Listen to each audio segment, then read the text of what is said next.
Hello students, this is Sarta Agrawal. Welcome back to my channel Agrawal Study Point. CBSE ने बेटा जो sample question paper release किया है for the class 12th maths के लिए for the session 2024 to 2025 के लिए, ठीक है। उस सैम्पल पेपर का क्वेश्चन नंबर 9 आज हम इस वीडियो में सॉल्व कर रहे हैं। क्वेश्चन नंबर 9 में बेटा हमें क्या गिवन है, the value of alpha if the angle between vector P and vector Q is obtuse. हमें दो वेक्टर गिवन है, vector P and vector Q, ठीक है। और इन दोनों के बीच में जो एंगल है वो क्या गिवन है कि एंगल कैसा है, ऑब्ट्यूज एंगल है, ठीक है। दैट मीन्स ऑब्ट्यूज एंगल क्या होता है, ग्रेटर देन 90 डिग्री और लेस देन 180 डिग्री। एक ऐसा एंगल जो 90 डिग्री से ग्रेटर है बट लेस देन है 180 डिग्री से, ठीक है। उस एंगल को हम क्या कहते हैं, ऑब्ट्यूज एंगल। क्लियर। तो हमें क्या बताना है, वैल्यू ऑफ एल्फा बतानी है, ठीक है। The value of alpha if the angle between vector P and vector Q is obtuse is. हमें क्या बतानी है, वैल्यू ऑफ एल्फा हमें बताना है। क्लियर। एल्फा की वैल्यू क्या होगी ये हमको बताना है।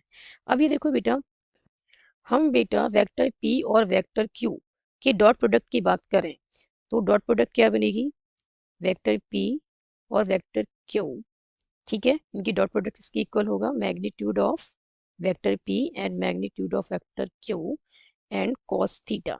थीटा हमें कहीं गिवन नहीं है, हमसे क्या कहा गया है कि angle between vector P and Q is obtuse. तो हम लेट कर लें कि theta is the angle between vector P and vector Q, ठीक है। और थीटा यहाँ पे क्या है, ऑब्ट्यूज एंगल है। क्लियर।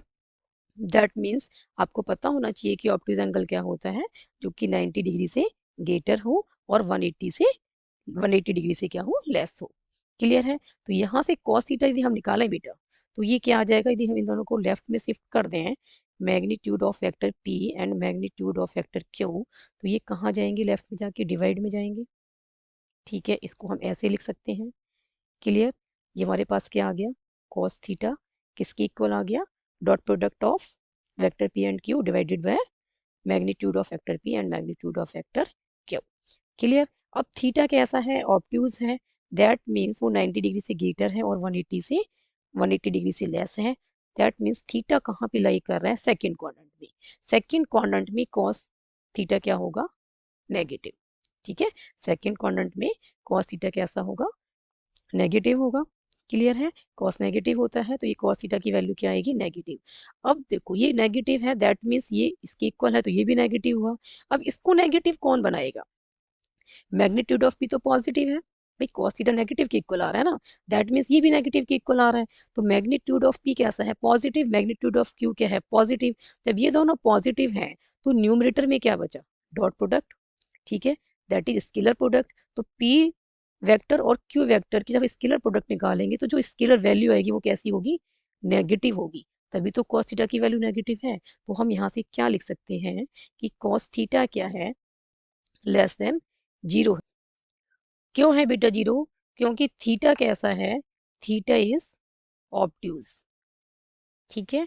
थीटा कैसा एंगल है, ऑब्ट्यूज एंगल है, इसलिए cos थीटा आएगा less than zero. cos theta less than zero है, दैट मीन्स p वेक्टर और q वेक्टर की जो डॉट प्रोडक्ट है वो भी क्या है, लेस देन जीरो है। क्लियर। तो p वेक्टर हमें क्या गिवन है, 2 alpha square i cap minus 3 alpha j cap plus k cap, ठीक है। क्लियर। और फिर क्या है बेटा, डॉट प्रोडक्ट और क्यू वेक्टर हमें क्या गिवन है, I cap plus J cap plus में एल्फा के कैप, और ये क्या आ गया, लेस देन जीरो। जब हम डॉट प्रोडक्ट निकालेंगे तो ये क्या बनेगा, 2 alpha square, clear, minus 3 alpha plus alpha less than zero. Clear है। देखो 2 alpha square I cap dot I cap करेंगे तो क्या आएगा, 2 अल्फा स्क्वायर, क्यों, आई कैप डॉट आई कैप, ठीक है। I cap dot I cap कितना होता है, 1 होता है। क्लियर है। क्यों 1 होता है, क्योंकि इसको हम क्या लिख सकते हैं, magnitude of i cap, magnitude of i cap and cos theta, where theta is the angle between both i cap and i cap, ठीक है ना। आई कैप और आई कैप के बीच में कितना एंगल होगा, जीरो का, तो cos जीरो क्या होगा, 1, तो इसको हटा दें। ये यूनिट वेक्टर है, ठीक है, इन the direction of X axis, इसका मैग्नीट्यूड भी 1 होगा, इसका भी 1, तो ये सारे क्या आ जाएंगे, 1 मल्टीप्लाई 1 मल्टीप्लाई 1, तो इसकी वैल्यू क्या आ गई यहाँ से, 1। क्लियर है। कैसे आया, ऐसे ही जे कैप डॉट जे कैप 1 होता है, के कैप डॉट के कैप 1 होता है, और आई कैप डॉट जे कैप क्या होगा, ये 0 होगा। ऐसे ही आई डॉट के कैप क्या होगा, आई कैप डॉट के कैप भी क्या होगा, 0, क्योंकि इनके बीच में बेटा एंगल कितना होगा, 90 डिग्री का। क्लियर है। आई कैप क्या है, I cap is the unit vector in the direction of X axis, and J cap क्या है, this is the unit vector in the direction of Y axis.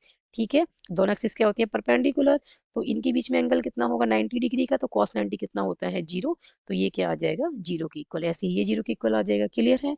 तो हमने क्या करना है, ये चीज समझ आ गई। अब हमने क्या करना है, I cap dot I cap वालों को मल्टीप्लाई करके लिखना है, तो ये बना 12 इंटू 1 इज 12। ऐसे ही जे कैप और डॉट जे कैप वालों को मल्टीप्लाई करना है। ठीक है, तो ये -3 alpha into 1 is -3 alpha. Plus में क्या है, के कैप वालों को के कैप से मल्टीप्लाई करना है, तो इसके साथ में क्या मल्टीप्लाई में है, 1, क्या स्केलर है इसके साथ 1, तो 1 into alpha is alpha. Clear. अब हमने क्या करना है, इसको फर्दर सॉल्व करना है। ठीक है, तो ये बनेगा बेटा 2 alpha square minus 2 alpha less than 0। 2 alpha common निकाल लेते हैं, यहाँ से बचेगा अल्फा और यहाँ से बचा माइनस का 1, ये आ गया लेस देन 0। अब अल्फा इंटू अल्फा माइनस 1 क्या आ गया, लेस देन 0। 2 को राइट में शिफ्ट करेंगे तो 0/2 क्या आ जाएगा, 0। क्लियर है। फर्दर बेटा मैं यहाँ से सॉल्व कर रही हूँ, अल्फा इंटू अल्फा माइनस 1 क्या है, लेस देन 0। देखो दो नंबर्स की प्रोडक्ट कब लेस देन 0 होगी, जब एक पॉजिटिव हो और एक नेगेटिव हो। क्लियर है। यदि दोनों नंबर पॉजिटिव के हैं तो क्या मिलेगा, प्रोडक्ट में हमें पॉजिटिव मिलेगा। ठीक है, और दोनों नेगेटिव है तब भी क्या मिलेगा, आफ्टर मल्टीप्लीकेशन नेगेटिव मिलेगा। क्लियर है, सॉरी पॉजिटिव मिलेगा। ठीक है, नेगेटिव कब मिलेगा, जब एक पॉजिटिव हो और एक नेगेटिव हो। ये चीज क्लियर है, एक पॉजिटिव है और एक नेगेटिव है तभी हमें नेगेटिव मिलेगा। इसका मतलब यदि alpha, if alpha is greater than 0, तो अल्फा माइनस 1 कैसा होगा, फिर उस केस में लेस देन 0 होगा। क्लियर है। तो यहाँ से अल्फा की वैल्यू ग्रेटर देन 0 है और यहाँ से अल्फा की वैल्यू क्या आ रही है, लेस देन 1। क्लियर है। यहाँ से अल्फा की वैल्यू क्या आ रही है, ग्रेटर देन 0, और यहाँ से है लेस देन 1। इसका मतलब अल्फा कहाँ से कहाँ तक लाई कर रहा है, 0 to 1।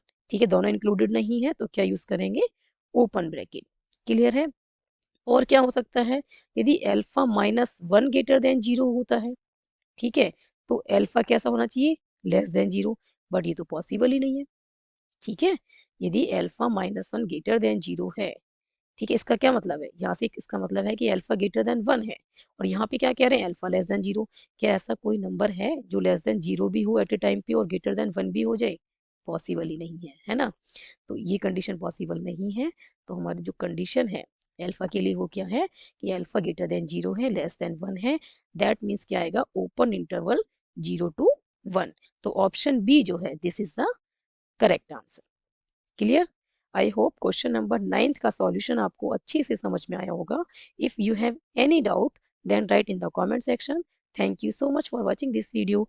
Keep studying and keep watching.